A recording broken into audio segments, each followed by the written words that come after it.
Du 1er décembre 2023 à la fin de l'année 2025, les titulaires de passeports ordinaires français se rendant en Chine pour les motifs de commerce, de tourisme, de visite familiale et de transit sont exemptés de visa pour une durée maximale de 15 jours. Quand j'ai su ça, pour moi c'était clairement un signe qu'il fallait y aller. C'est pour ça que j'ai passé 2 semaines et demie en Chine à l'automne 2024. Comme vous le savez peut-être, un voyage en Chine, visa ou pas visa, ça s'anticipe. J'ai acheté mes billets d'avion en juin pour octobre de la même année et on a fait le reste des réservations fin août, toujours pour octobre. On a fait 15 jours en Chine continentale et clairement ça valait le coup.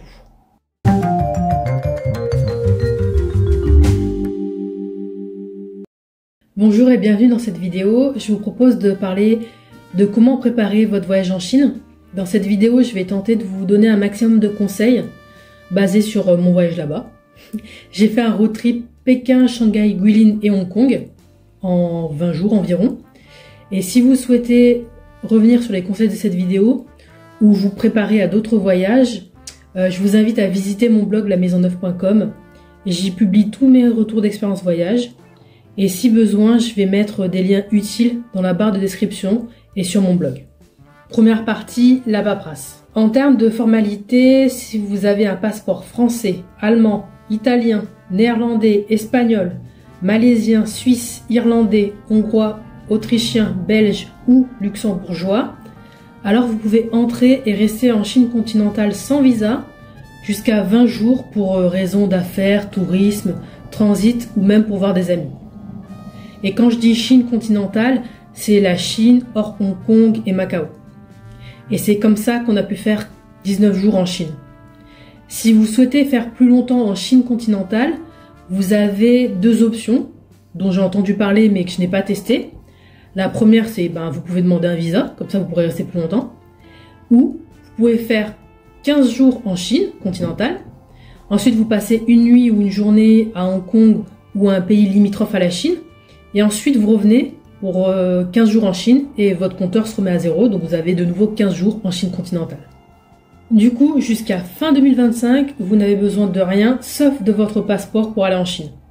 Et votre passeport, il est essentiel pour tout ce que vous allez faire en Chine parce que toutes vos réservations, elles vont être liées à votre passeport.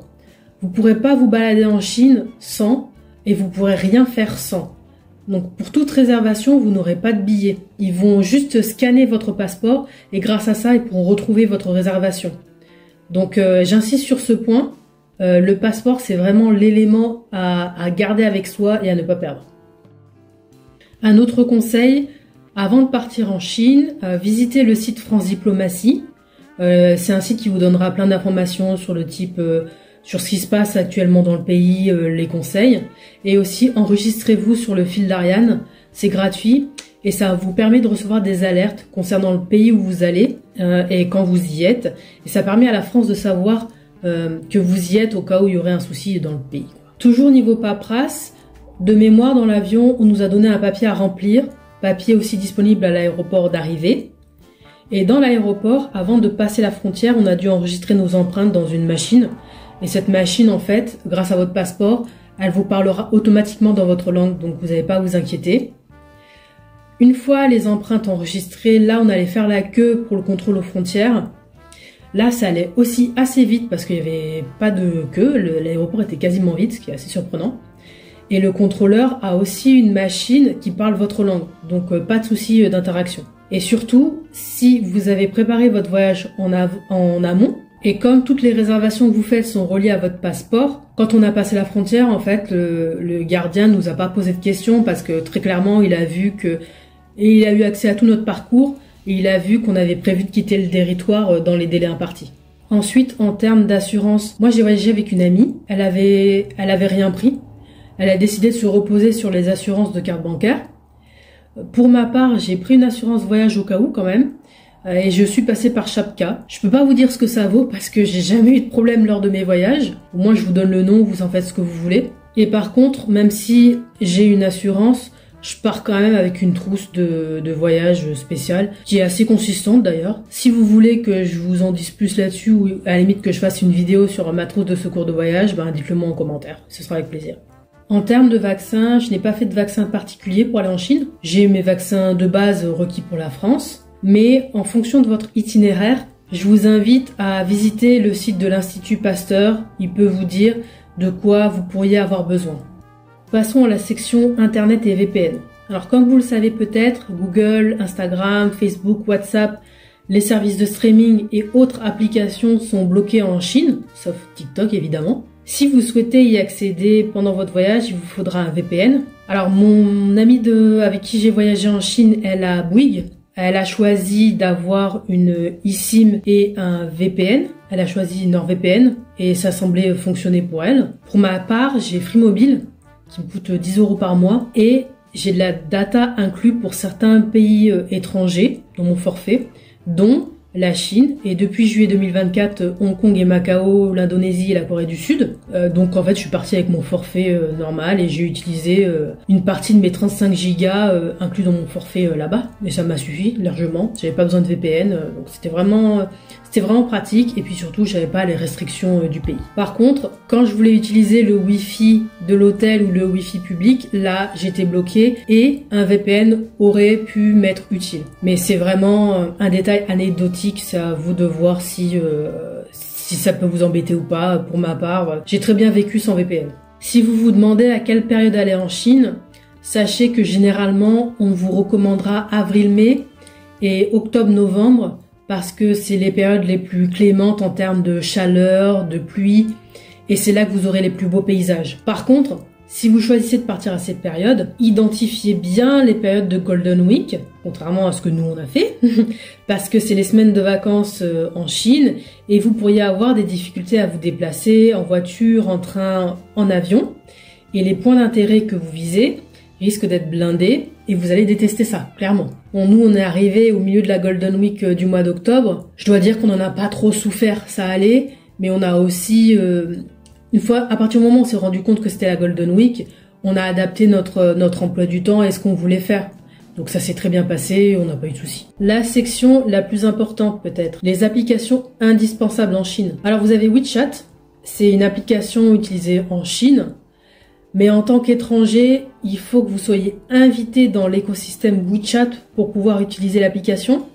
Donc clairement, ne comptez pas dessus. À la place, téléchargez Alipay. C'est une application qui vous sera du coup indispensable.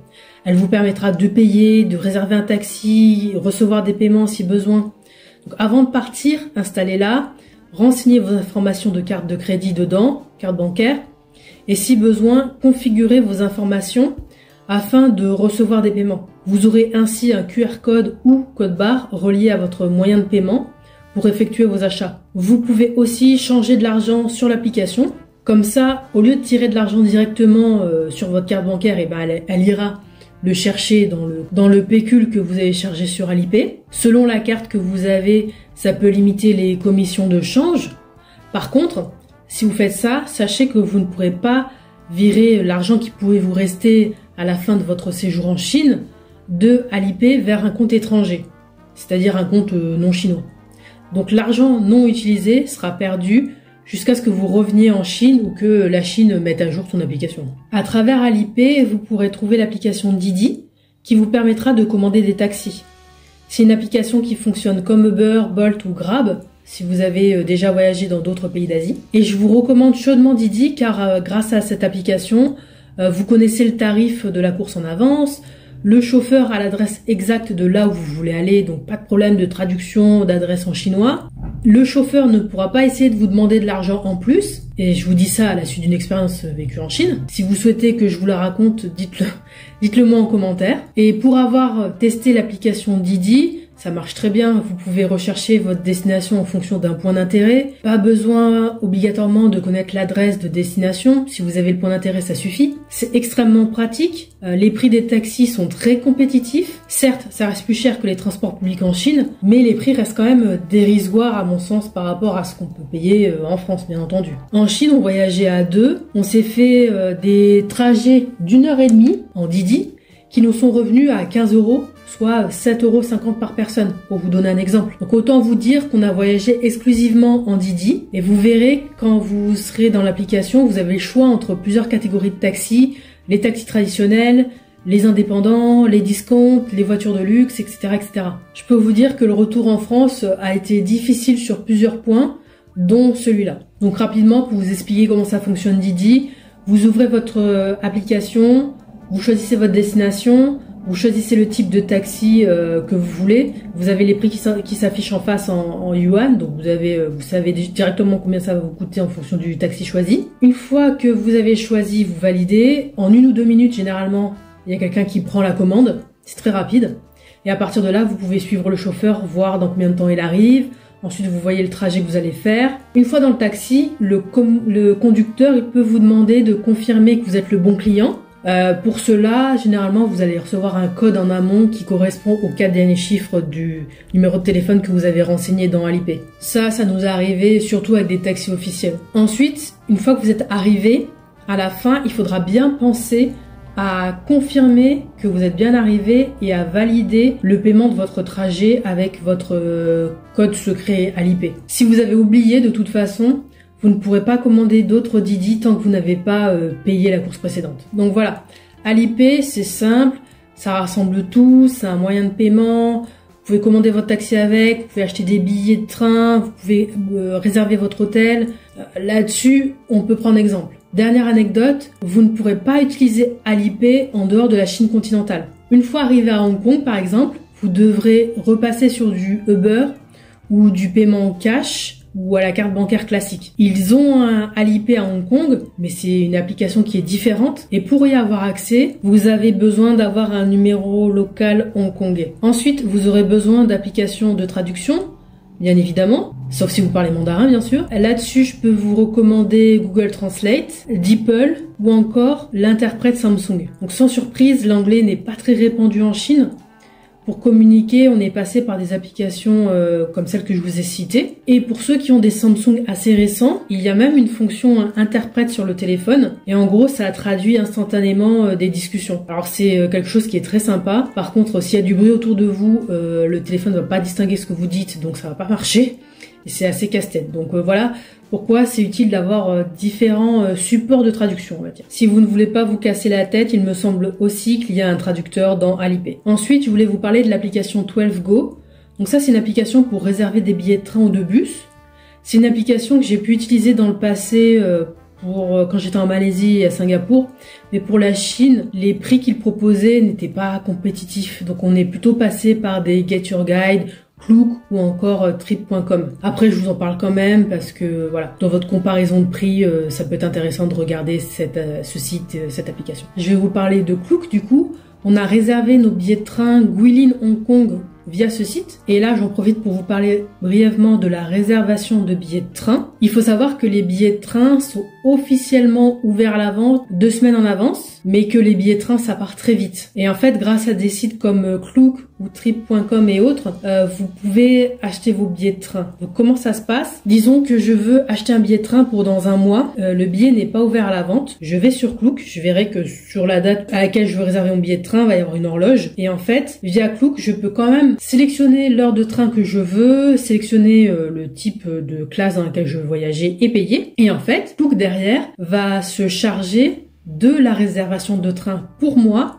quand ce sera ouvert. Donc en fait, ce qu'il faut garder en tête, c'est que même si vous achetez votre billet de train sur Klook ou sur Trip.com, tant que c'est pas ouvert à la vente, c'est pas confirmé. Et même si c'est ouvert à la vente, votre voyage n'est pas confirmé. Et d'ailleurs, c'est ce qui nous est arrivé, nous, sur Guilin Hong Kong, en fait. En fait, 2 semaines avant, on a été prévenu qu'il y avait plus de place sur le train qu'on voulait, même si on avait fait la demande de réservation un mois en avance. Et donc, on a dû se mettre sur une liste d'attente. Et globalement, 3 jours après, on a eu confirmation que finalement, on aurait bien des billets de train à l'heure à laquelle on voulait. Une autre application qui peut être intéressante, c'est Get Your Guide. On a réservé certaines expériences comme Universal Beijing et Disney Shanghai via ce site, car c'était dans une langue qu'on maîtrisait et dans une monnaie qu'on connaissait. Et les prix étaient sensiblement les mêmes que sur les sites officiels. On a aussi réservé la visite de la Cité Interdite via ce site, mais pour des raisons particulières. En fait, les billets pour visiter la Cité Interdite sont accessibles très peu de temps à l'avance. C'est 1 semaine et c'est très prisé. Et comme on voulait pas louper cette expérience, pour sécuriser nos billets, on est passé par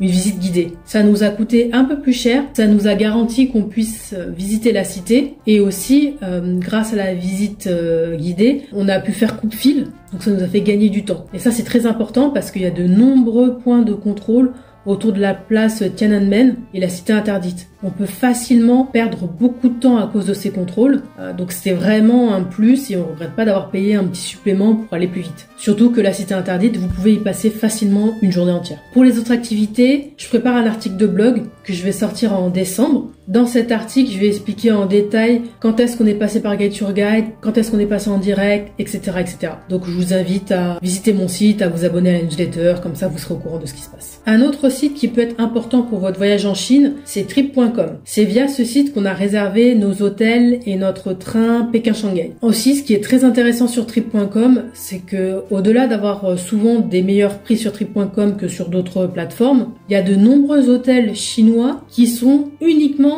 visibles sur trip.com. Et c'est des bons hôtels, hein. On a trouvé des perles, autant au niveau localisation qu'au niveau prix via ce site. Pour Hong Kong, par contre, vous pouvez passer par les sites habituels, Booking, Hotel.com, voilà, ça marche très bien. Et aussi, autre aspect intéressant de l'app trip.com, c'est que dedans, en fait, vous pouvez aussi trouver l'adresse en chinois des hôtels si jamais vous en avez besoin. Bon, le VPN, on en a parlé. Le cash. Alors, j'avais un peu de cash sur moi avant de partir en Chine, et pour la Chine d'ailleurs, au cas où j'ai un souci avec Alipay. Mais au final, j'ai pas utilisé ce cash, parce que ça, Alipay, j'ai pas eu de souci, ça fonctionnait très bien. Et même, quand je voulais payer avec du cash, je sentais que ça embêtait les Chinois. Donc, résultat des courses, un peu de cash par sécurité, mais prenez pas non plus des 100 et des 1000, hein. C'est pas la peine. Par contre, à Hong Kong, si vous y allez, là, je vous conseille d'en avoir un petit peu parce que les taxis officiels, en fait, vous pourrez les payer qu'avec du cash. Et j'en profite, du coup, transitionner sur Uber. Uber, vous en aurez besoin pour Hong Kong, pour commander des taxis et pour pas avoir à vous embêter à trouver les adresses en chinois pour montrer au chauffeur. Et aussi, comme ça, vous payez directement via l'appli, vous n'avez pas besoin d'avoir de cash. Et chose à savoir, pour les taxis à Hong Kong, si vous faites moins de 2 km, c'est un prix fixe. Il me semble que c'est 27 $ hongkongais. Et c'est à partir du moment où vous dépassez les 2 km dans un taxi officiel que là, ils commencent à vous charger. Sachez aussi que ils vont vous charger si vous avez des valises, ils vont vous faire payer un supplément. Si vous passez d'une rive à l'autre à Hong Kong, ils vont vous faire payer un supplément. Donc voilà, ça peut très vite revenir à assez cher. Dernier conseil, ayez plusieurs cartes de crédit. Ça, c'est une habitude que j'ai développée suite à mon voyage en Corée en 2022 parce que une fois là-bas, en fait, ma carte Boursorama marchait ponctuellement. Heureusement, je voyageais pas seule et j'avais quelqu'un qui avait d'autres cartes, donc on a pu vivre. Mais mon conseil, c'est d'avoir au moins 2 cartes internationales différentes. Comme ça, en plus, si vous voyagez avec quelqu'un d'autre qui en a d'autres, ça vous donne plus de possibilités en cas de problème. Ça peut paraître beaucoup d'avoir plusieurs cartes internationales différentes, mais moi, mon but, c'est quand même que je puisse rentrer chez moi à la fin du séjour. Si vous cherchez des cartes internationales, sachez que pour ma part, j'utilise la carte Boursorama et j'ai une carte Revolut. Et pourquoi je vous dis aussi d'avoir plusieurs cartes, c'est parce que il y a des moments où j'ai dû payer, ça arrivait très rarement, hein. Mais par exemple, j'avais une carte qui passait et pas l'autre et vice versa. Donc c'est mieux d'avoir plusieurs choix que de vous retrouver bloqué avec une seule carte. Et si vous avez la possibilité, faites en sorte que une de ces cartes ou qu'une troisième carte soit une carte de crédit, car dans les hôtels, il est très fréquent de demander des cautions et ces cautions-là, en fait, si c'est par carte de crédit, vous ne serez pas débité immédiatement, en fait.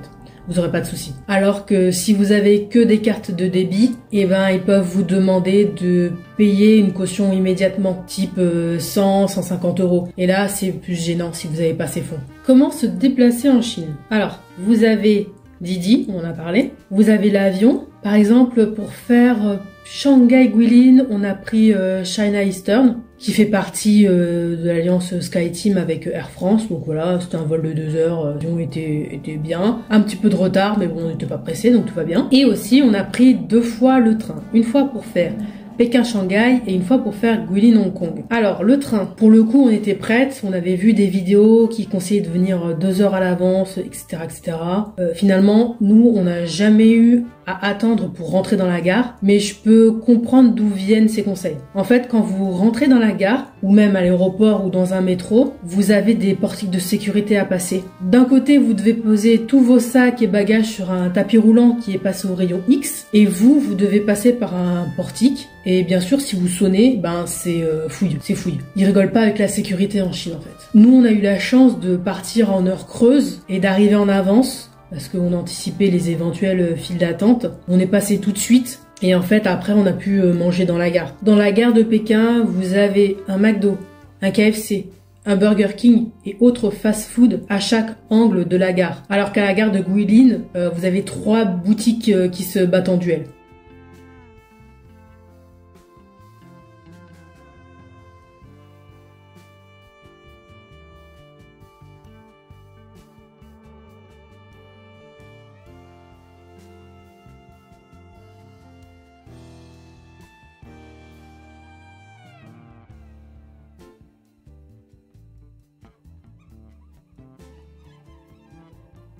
Au niveau du train, on a pris uniquement des TGV. Une fois que c'est le moment d'embarquer, en fait, vous devez passer une espèce de portique. Pour les étrangers, vous devez montrer votre passeport et là, ils vont trouver votre billet de train. Vous allez sur le quai et mon conseil, c'est essayer de monter dans le train le plus tôt possible parce que les bagages en main, vous pourrez les ranger au-dessus de vous, il y a des espaces dédiés. Par contre, les gros bagages, ils sont censés aller dans un espace à part, qui est dédié et qui est plutôt limité. C'est pour ça que je vous conseille d'essayer de monter dans le train le plus tôt possible afin de sécuriser un espace pour ranger votre valise. Si vous montez dans le train et que c'est pas le terminus, ça peut être compliqué de trouver une place pour votre bagage. Mais généralement, vous avez des hôtesses du train qui vont passer et qui vont réarranger les valises pour que tout puisse rentrer et que ça gêne pas le passage. Si jamais il y a une grosse valise qui a été mise dans un espace bagage à main, elle va venir, elle va chercher la personne qui l'a et ils vont le faire descendre parce que c'est dangereux, ça peut tomber sur quelqu'un quoi. Après, pendant votre voyage, vous aurez quelqu'un qui passe régulièrement dans les allées pour vous proposer à manger et pour rassembler les déchets. Au niveau des toilettes, vous en avez un par wagon et vous aurez un WC, on va dire traditionnel, et un WC turc. Et les rangées, pour la classe éco, là où on était, c'était 3 d'un côté et 2 de l'autre, comme le Shinkansen en fait. Passons à la section conseils pratiques. Dernière section de cette vidéo. Alors mes conseils pour vous, c'est préparer votre voyage en avance. La Chine, c'est carré. Si vous vous levez un matin et que vous décidez de partir à l'improviste pour la Chine, vous allez passer à côté de beaucoup d'activités et de choses à voir. En termes d'électricité, alors je suis partie avec un adaptateur, mais dans les hôtels qu'on a fait, on avait des prises qui convenaient à toutes sortes de connecteurs et on avait même des prises USB à disposition, donc finalement je l'ai pas utilisé tant que ça. Au niveau du coût de la vie, c'est un pays qui est pas cher. En exemple, je peux vous donner le McDo, on y est allé. Quand on prenait 2 menus McDo, ça nous revenait pour moins de 10 € et le McFlurry était à 98 centimes. Au niveau du téléphone, moi ce que je peux vous conseiller, c'est d'avoir un téléphone récent avec une batterie qui tient bien ou à défaut une batterie portative parce que comme tout est centralisé dans votre téléphone, vous allez l'utiliser beaucoup. Au niveau de l'eau, nous, on avait de l'eau en bouteille, on a bu que de l'eau en bouteille. Généralement, c'était fourni dans les hôtels. Et aussi, je vous conseillerais de prendre des masques parce que Pékin et Shanghai, c'est extrêmement pollué, essentiellement à cause des centrales à charbon. Bonne chose à savoir, vous pouvez négocier. Ça m'est arrivé de négocier pour notre excursion à la muraille de Chine et aussi dans des magasins situés dans des zones touristiques. Et ce, même si le prix était affiché en boutique. Par rapport au shopping détaxé. Alors apparemment, vous pouvez en faire en Chine, mais seulement dans certains centres commerciaux et seulement dans les boutiques avec un macaron bleu sur lequel il y a écrit tax free. Alors j'ai vu un de ces magasins-là à Pékin, mais ailleurs, j'en ai pas vu du tout. Niveau sécurité, il y a des caméras partout, mais c'est discret, on se sent pas surveillé. Et oui, il y a un sentiment de sécurité quand on se balade en Chine, mais il faut quand même rester vigilant. Les toilettes publiques, c'est pas comme en Corée ou au Japon, c'est beaucoup de WC turcs avec le papier toilette disponible au niveau des lavabos, pas dans la cabine à WC. Et c'est généralement aussi propre qu'en France. Et je vais terminer cette vidéo avec une anecdote qui va vous concerner. Il se peut que des locaux vous prennent en photo, avec ou sans votre accord. Il se peut aussi qu'ils vous montrent du doigt, et que des enfants se décrochent la mâchoire en vous regardant. Alors ça peut être agaçant, mais c'est pas méchant. Je pense que ça vient du fait qu'ils voient pas souvent de gens différents d'eux.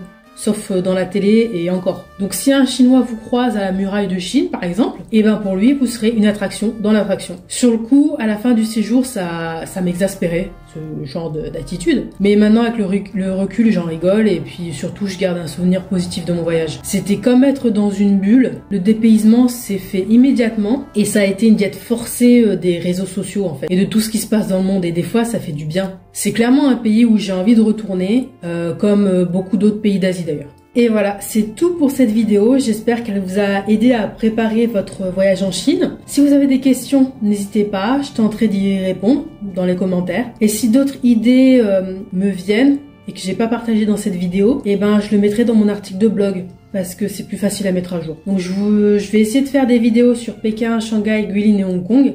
Alors restez connectés. À bientôt.